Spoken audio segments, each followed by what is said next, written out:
Значи, јас ќе се држам исклучиво на материјата од извештајот кој што се однесува на работата токму на оваа комисија, иако можеме да зборуваме за целото поглавје правда, слобода и безбедност, бидејќи во сите делови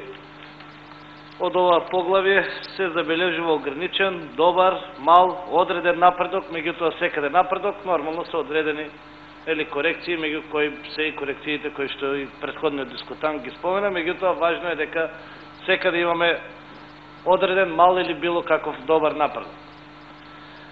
Сакам да кажам дека во врска со работата на комисијата, и јас сум еден од тие партеници кои што ќе се залагаат за поефикасна работа на комисијата за контрола на Агенцијата за разузнавање и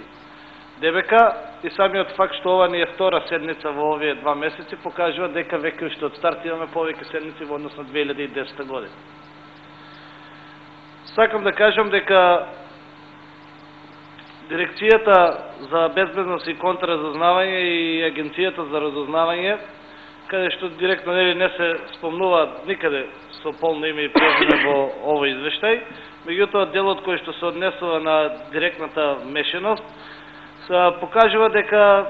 самиот закон за следење на комуникација треба допрва да се измени. И јас се надевам дека тогаш ние како комисија, која што практично ќе биде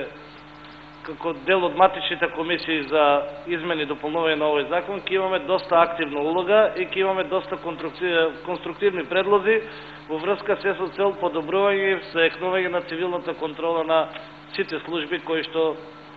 на двете служби чии што комисија сме ние, комисија надлежни за нивна контрола.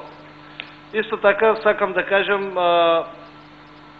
една работа, а тоа е дека бројот на во самиот извештај е нотирано дека бројот на следење на случаи на организиран криминал е релативно низок, што од друга страна пак е контрадикторно на ставовите на одредени политички партии или пак на медиумите дека во Македонија се што се работи е некоја вид на хајка, дека секој човек се следи, дека не знам како што рече и мојот колега Емилијан, имаме уплав од зборување на телефони, значи правиме една баук ситуација која што воопшто не е така. Никој кој што работи според законот и кој што ги почитува законите на Република Македонија не треба да се плаши дека ќе биде следен или дека ќе биде обвинет непотребно. И токму таа реченица ни дава за право да кажеме дека ситуацијата реално не е таква каква што се представува на одредени медиуми или во одредени кругови. Другите забелешки се конструктивни од страна на Европската Унија, меѓутоа воглавно сакам да кажем дека и јас лично и како пратеничка група сме задоволни од